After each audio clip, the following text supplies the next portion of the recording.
The Cuban Missile Crisis of October 1962 remains one of the most critical moments in modern history, when the United States and the Soviet Union stood on the brink of nuclear war.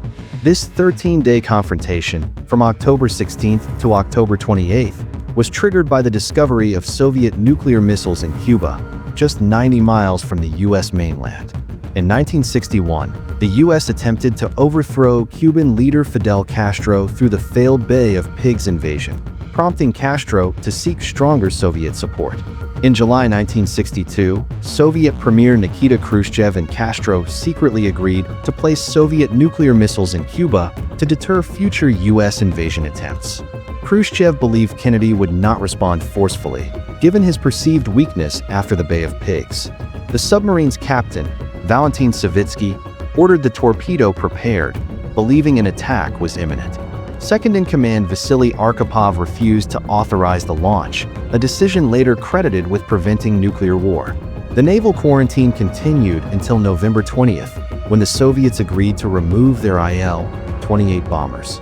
The Soviet Union began shipping medium and intermediate-range ballistic missiles, capable of striking much of the southeastern U.S., including Washington, D.C. In 1992, it was confirmed that Soviet forces in Cuba had 100 tactical nuclear warheads, which Castro might have used in the event of a U.S. invasion, potentially killing millions. The crisis highlighted the critical role of individuals like Arkhipov and the importance of diplomacy in averting catastrophe. On October 26th, Khrushchev offered to remove the missiles if the U.S. pledged not to invade Cuba. A second letter on October 27th demanded the removal of U.S. Jupiter missiles from Turkey.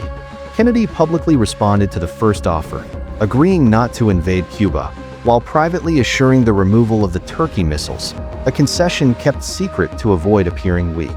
On October 28th, Khrushchev announced that it tested the resolve of world leaders, exposed the fragility of Cold War tensions, and highlighted the catastrophic potential of nuclear conflict. The roots of the crisis lay in the Cold War rivalry between the U.S. and the Soviet Union. It led to the establishment of the Moscow-Washington hotline to ensure direct communication between U.S. and Soviet leaders, reducing the risk of future miscalculations. The 1963 Partial Nuclear Test Ban Treaty, banning atmospheric nuclear testing, was a direct result of heightened nuclear fears. Khrushchev faced political backlash, contributing to his ousting in 1964, while Kennedy's reputation as a decisive leader grew.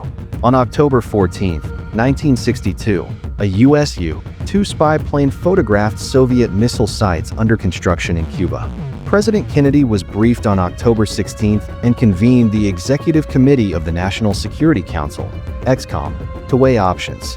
It demonstrated the power of diplomacy and restraint, with figures like Kennedy, Khrushchev, and Arkhipov playing pivotal roles in averting disaster. The crisis reshaped U.S.-Soviet relations, emphasizing the need for clear communication and mutual understanding to prevent global catastrophe. Proposals ranged from airstrikes to diplomacy, but Kennedy chose a naval blockade, termed a quarantine, to avoid the legal implications of a blockade, which could be considered an act of war. On October 22nd, Kennedy addressed the nation, announcing the quarantine and demanding the removal of the missiles and destruction of the sites. The crisis escalated quickly. On October 24th, Soviet ships approached the quarantine line but turned back, avoiding direct confrontation. However, tensions peaked on October 27th, known as Black Saturday. A U.S. U-2 plane was shot down over Cuba by a Soviet SA-2 missile, killing pilot Major Rudolf Anderson, the crisis's only combat casualty. Simultaneously, another U-2 strayed into Soviet airspace, nearly triggering further escalation. A critical moment occurred when U.S. naval forces pursued Soviet submarine B-59, which carried a nuclear torpedo. Throughout the crisis, Kennedy and Khrushchev exchanged secret communications. The dismantling of the Cuban missile sites, ending the crisis. The crisis had profound outcomes. Later revelations underscored the crisis's gravity. The Cuban Missile Crisis was a stark reminder of the dangers of nuclear brinkmanship.